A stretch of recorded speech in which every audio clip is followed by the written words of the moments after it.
یا ایھا آمنوا لا ترفعوا اصواتکم فوق صوت النبی. بڑی اہم ترین یہ آیات آ رہی ہیں اگلی دو. اے ایمان والو اپنی آوازوں کو مت بلند کرو نبی صلی اللہ علیہ وآلہ وسلم کی آواز سے. وَلَا تَجْهَرُوا لَهُ بِالْقَوْلِ كَجَهْرِ بَعْضِكُمْ لِبَعْضٍ. اور آپ صلی اللہ علیہ وآلہ وسلم کے ساتھ اس طریقے سے اونچی آواز میں گفتگو مت کرو جس طرح تم آپس میں ایک دوسرے کے ساتھ کرتے ہو. آپ صلی اللہ علیہ وآلہ وسلم کا ایک پروٹوکول ہے ان تحبط اعمالکم وانتم لا تشعرون. کہیں ایسا نہ ہو کہ تمہارے اعمال برباد کر دیے جائیں اور تمہیں خبر بھی نہ ہو. نبی علیہ السلام کی موجودگی میں آواز بلند کرنا یہ اتنا بڑا جرم اور گناہ ہے کہ اعمال بھی اکارت ہو جائیں گے اور تمہیں یہ پتہ بھی نہیں چلے گا کہ تمہارا بیڑا غرق ہو چکا ہے.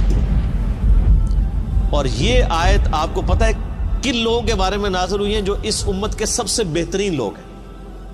حضرت ابو بکر اور حضرت عمر رضی اللہ تعالی عنہما. یہ ان کو اللہ تعالیٰ نے دھمکی لگائی تھی. تو سر ہم اور آپ کس کھیت کی مولی ہیں سر؟ اس کے کانٹیکسٹ میں صحیح بخاری میں امام بخاری ایک حدیث لے کے آئے ہیں.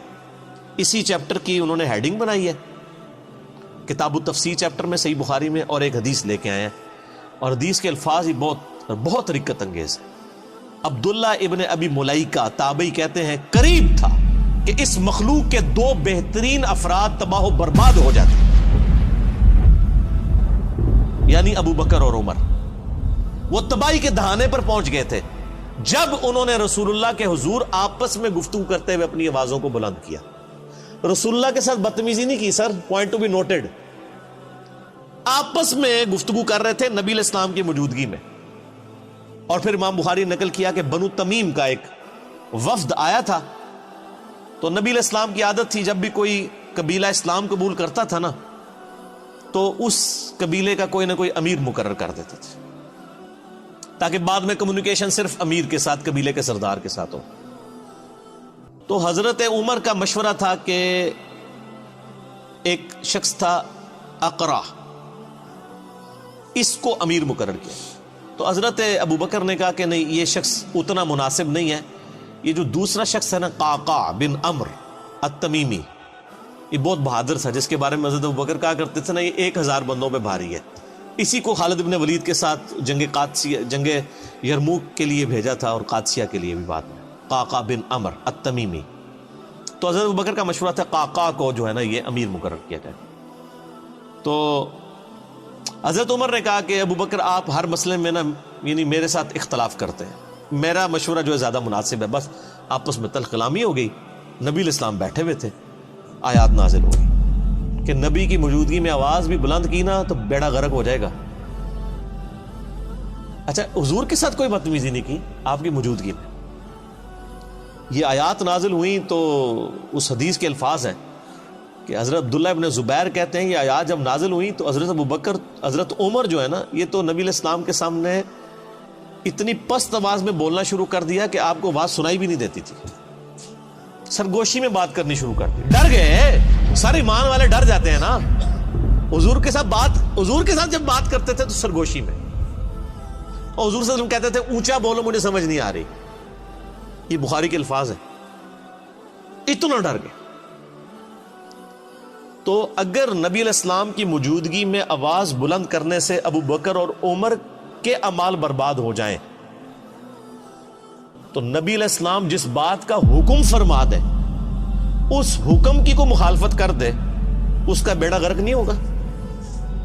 آج ہم کسی کو بتائیں کہ بخاری اور مسلم میں نماز کا طریقہ یہ لکھا ہے کہ نبی علیہ السلام رکوع میں جاتے وقت، رکوع سے اٹھتے وقت رفع الیدین کرتے تھے، اور تم بھی اسی طریقے کے اوپر نماز پڑھو، اور وہ کہ جی میرے بابا جی یہ کہتے ہیں، میرے عالم صاحب یہ کہتے ہیں، میرے ابا جی تہنج پڑھ دینے، تو اس کے اعمال بچ جائیں گے.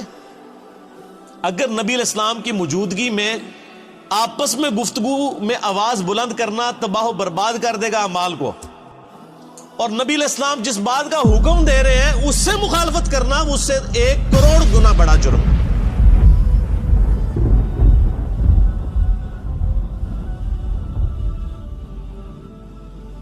ایک چیز آپ نے حکم فرما دی، اس سے مخالفت کرنا دین میں یعنی جتنی بھی چیزیں وہ اس سے بڑا جرم ہے.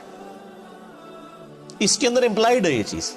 یہ نہ سمجھے کہ یہ حضرت ابو بکر عمر کے لیے اور آج جناب ہماری تو خیر ہے جو مرضی کرتے رہے, ہم نے کون سا حضور کے پاس جا کے بیٹھنا ہے کہ ہماری آواز بلند ہوگی. اسی آیت کے تحت تمام محدثین اور مفسرین لکھتے آئے ہیں کہ نبی علیہ السلام کی وفات کے بعد بھی قبر رسول کے اوپر آواز بلند کرنا اسی طریقے سے گستاخی ہے جس طرح کہ اس زمانے میں نبی علیہ السلام کی موجودگی میں. حتیٰ کہ صحیح بخاری میں موجود ہے, حضرت عمر ایک دفعہ رضی اللہ تعالیٰ عنہ مسجد نبوی میں, یعنی آپ نے دو بندوں کی گفتگو اونچی آواز سے سنی, آپ نے بلایا کدھر کے رہنے والے ہو, کہنے لگے ہم طائف سے ہیں. ان کا اگر تم مدینے کے ہوتے نا تو تمہاری کٹ لگاتا میں ادھر کہ تم رسول اللہ کی مسجد میں اپنی آواز کو بلند کر رہے ہو. یعنی اتنا احترام کروایا جاتا تھا کیونکہ نبی علیہ السلام کی قبر مبارک بھی بالکل مسجد کے ساتھ ایڈجسٹنٹ, حجرہ عائشہ سلام اللہ علیہا. اسی لیے تمام مفسرین ایون ابن کثیر کو اٹھا کے دیکھیں, اسی آیت کے تحت انہوں نے لکھا ہے کہ یہ نہ سمجھے کوئی کہ نبی علیہ السلام جب تک دنیا میں موجود ہے, نہیں, آج بھی قبر رسول پہ کوئی شخص اپنی آواز بلند نہیں کر سکتا. اور آپ کو حیران کن بات بتاؤں, یہ سورۃ الحجرات کی آیات روضہ شریف کے اوپر آج بھی لکھی ہوئی ہیں. سر یہی دو آیات, آیت نمبر 2 اور 3, یہ لکھی ہوئی ہیں روضہ شریف کے اوپر, ایگزیکٹ جالیوں کے اوپر.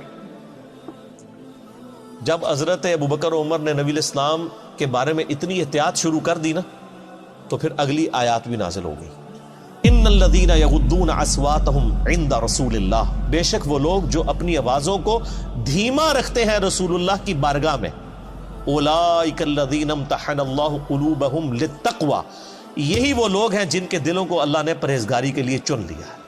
یعنی پرہیزگاری کا کرائٹیریا ہے تعظیم رسول صلی اللہ علیہ وآلہ وسلم. جو جتنا آپ صلی اللہ علیہ وآلہ وسلم کی عزت اور توقیر کرنے والا ہے وہ اتنا ہی متقی اور پرہیزگار ہے. اگر حضرت ابو بکر اور عمر رضی اللہ تعالی عنہما کی تقوی کا ٹیسٹ رسول اللہ کا ادب ہے تو سر پھر ہم لوگ پھر کس کھاتے میں آتے ہیں؟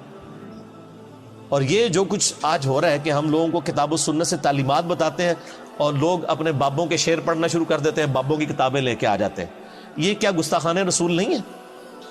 یہ بھی اسی لیول کے بلکہ اس سے بڑے گستاخان رسول ہوں گے کہ اگر یہ نبی علیہ السلام کی موجودگی میں آواز بلند کرتے, وہ چھوٹا جرم ہے اس مقابلے میں کہ آپ کوئی حکم دیں اور آپ کہیں جی میں نے تو اس پہ نہیں چلنا, میں نے تو اس چیز پہ چلنا. بہت بڑا لمحہ فکر. اسی کے تحت بخاری میں ایک اور حدیث ہے, ایک صحابی کی نیچرلی آواز اونچی تھی. جب یہ آیات نازل ہوئی نا, انہوں نے مسجد میں آنے چھوڑ دیا, سر گھر بیٹھ گئے. نبی علیہ السلام نے پوچھا 3-4 دن ہوئے وہ بندہ نظر نہیں آ رہا, پتہ کرو بیمار ہے کیا ہے.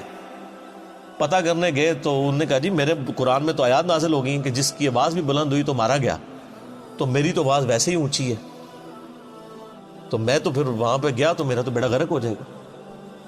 اور وہ یہ سمجھ رہے کہ میرے بارے میں نازل ہوئی ہے, انہوں نے خود ہی ایزیوم کر لیا. نبی علیہ السلام نے پھر پیغام بھجوایا کہ وہ مومن ہے, اس کی آواز نیچرل اونچی ہے, اس کو تیرے بارے میں مسئلہ کوئی نہیں ہے.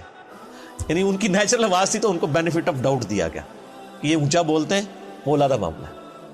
یہ ان لوگوں کے بارے میں یعنی کہ آپ اسلام کی موجودگی میں جو جان بوجھ کے کوئی جھگڑا کر کے آواز بلند کریں, اس طرح کی صورت ہے. ویسے اگر کوئی بولنے میں ویسے جس کی آواز بلند ہے تو اس کو بینیفٹ آف ڈاؤٹ دیا گیا, یعنی یہی دین فطرت ہے نا. تو بال صحابہ کرام کو آپ دیکھ لیں, اللہ فرماتا ہے ان کے دلوں کو ہم نے تقوی کے لیے چن لیا ہے. جو رسول اللہ کے حضور اپنی آوازوں کو پست کرتے ہیں, لہم مغفرۃ و اجر عظیم, ان کے لیے مغفرت بھی ہے اور بہت بڑا اجر ہے. جو نبی علیہ السلام کا ادب کرنے والے لوگ ہیں, آپ علیہ السلام کی بارگاہ میں مؤدب بن کے بیٹھتے ہیں. رسول اللہ صلی اللہ علیہ وسلم کا ادب آج بھی اسی طریقے سے. قبر رسول کے سامنے یہ آیات اوپر لکھی ہوئی ہیں روضہ شریف کے اوپر, اور وہاں پر بھی یعنی آپس میں تو گفتگو کرنی نہیں چاہیے کسی کو, اشاروں کے ساتھ گفتگو. اور آپ دیکھیں وہاں پہ جو لوگ یعنی انہوں نے لوگ کھڑے کیے ہوتے ہیں نا, یعنی وہاں پہ شرطے عرب حکومت کی طرف سے, تو وہ باقاعدہ یعنی لوگوں کو اشارے سے سمجھا رہے ہوتے ہیں, وہ اپنی آواز نہیں وہاں پہ نکالتے. ٹھیک ہے. اور ہمارے ماشاءاللہ پاکستانی اسلام عرض کرنے کے لیے جاتے ہیں نا تو پھر جالیوں کے سامنے کھڑے ہی ہو جاتے ہیں. وہ یہ بھول جاتے ہیں کہ پیچھے ہزاروں لوگ ہیں جو باب السلام سے داخل ہو کے باب البقیع سے انہوں نے باہر نکلنا ہے. یعنی ایک طرف سے لوگ داخل ہوتے ہیں اور پھر روضہ شریف پہ حاضری دے کے دوسرے دروازے سے باہر نکلنا ہے. اگر بیچ میں لوگ کھڑے ہو جائیں تو پچھلے والوں نے حاضری کیسے دینی ہے؟ تو چند لمحات کے لیے آپ کھڑے ہوں, صلاۃ و سلام عرض کریں, وہ 4 کتابوں میں صحیح سند کے ساتھ آیا ہے، المصنف ابن ابی شیبہ میں، اور الموطا امام مالک میں، سنن الکبریٰ البیہقی میں، اور فضل الصلاۃ علی النبی میں، اور مصنف ابن ابی شیبہ کا نمبر بھی مجھے یاد ہے 11793 کہ عبداللہ بن عمر جب بھی قبر رسول پہ حاضر ہوتے، جب کبھی بھی سفر کا ارادہ کرتے یا واپس آتے تو پہلے مسجد نبوی میں 2 نفل پڑھتے، پھر روضہ شریف پہ آ کے عرض کرتے السلام علیکہ یا رسول اللہ، پھر السلام علیکہ یا ابا بکر، یعنی ساتھ ابو بکر کی قبر کے اوپر رضی اللہ تعالیٰ عنہما، اور پھر سیدنا عمر کی قبر کے اوپر السلام علیکہ یا عمر، اور بعض روایتوں میں آتا ہے السلام علیکہ یا ابتا، میرے باپ آپ پر سلام ہو۔ اور ابو داؤد میں حدیث ہے کہ میری قبر پہ میلہ نہ لگا لینا، دنیا کے کسی بھی حصے میں درود پڑھو گے اللہ تعالیٰ تمہارا درود میرے تک پہنچا دے گا۔ تو درود پڑھنے کے لیے بھی وہاں پہ میلہ نہیں لگایا جا سکتا، وہ لوگ پورا جناب وہ صلاۃ والسلام شروع ہوتے ہیں، پھر وہ آدھا گھنٹہ کھڑے رہتے ہیں، پھر سیلفیاں بنا رہے ہوتے ہیں، پھر ویڈیو ریکارڈ کر رہے ہوتے ہیں اور سمجھ رہے ہوتے ہیں کہ نیکی کا کام کر رہے ہیں۔ نبی علیہ السلام فرمایا کہ درود و سلام کے لیے بھی میری قبر پہ میلہ نہیں لگانا، یعنی سب سے بہترین کام روضہ شریف پہ کیا ہو سکتا ہے؟ صلاۃ والسلام عرض کرنا۔ درود شریف صحیح مسلم میں حدیث ہے جو ایک دفعہ درود شریف پڑھے اللہ تعالیٰ اس پہ 10 رحمتیں نازل فرمائے گا، سنن نسائی میں موجود ہے 10 رحمتیں بھی نازل فرمائے گا، 10 گناہ بھی معاف کر دے گا، 10 درجات بھی بلند کر دے گا۔ ٹھیک ہے، لیکن فرمایا میری قبر پہ میلہ نہیں لگانا، درود کے لیے بھی سلام عرض کریں، دوسرے باہر نکل جائے، باہر بیٹھ کے درود شریف پڑھیں، دنیا کے کسی حصے میں پڑھیں گے سلام پہنچ جائے گا۔ سنن نسائی میں حدیث ہے کہ کچھ فرشتے ہیں جو زمین میں سیاحت کرتے ہیں اور میرے امتیوں کا سلام میرے تک پہنچاتے رہتے ہیں۔ بخاری مسلم میں حدیث ہے جو آپ نماز میں پڑھتے ہیں السلام علیکہ ایھا النبی ورحمۃ اللہ وبرکاتہ، السلام علینا وعلی عباد اللہ الصالحین، تو اللہ تعالیٰ زمین و اسمان میں ہر بندے تک جس پہ آپ سلام پڑھ رہے ہیں سلام پہنچ جائے گا۔ السلام علینا وعلی عباد اللہ الصالحین، عباد اللہ الصالحین میں تمام انبیاء، تمام فرشتے، تمام صحابہ اور صحیح العقیدہ جو اولیاء اللہ گزرے ہیں وہ سارے کے سارے شامل ہیں، اللہ تعالیٰ سلام پہنچا۔ بہرحال یہ ایک ڈیٹیل طرف ٹاپک ہے میرا درود شریف پہ مسئلہ نمبر 56 آپ ڈیٹیل کے ساتھ 2 گھنٹے کا دیکھ لیں، اس میں میں نے کئی ایک احکامات اور بھی بتائے ہیں۔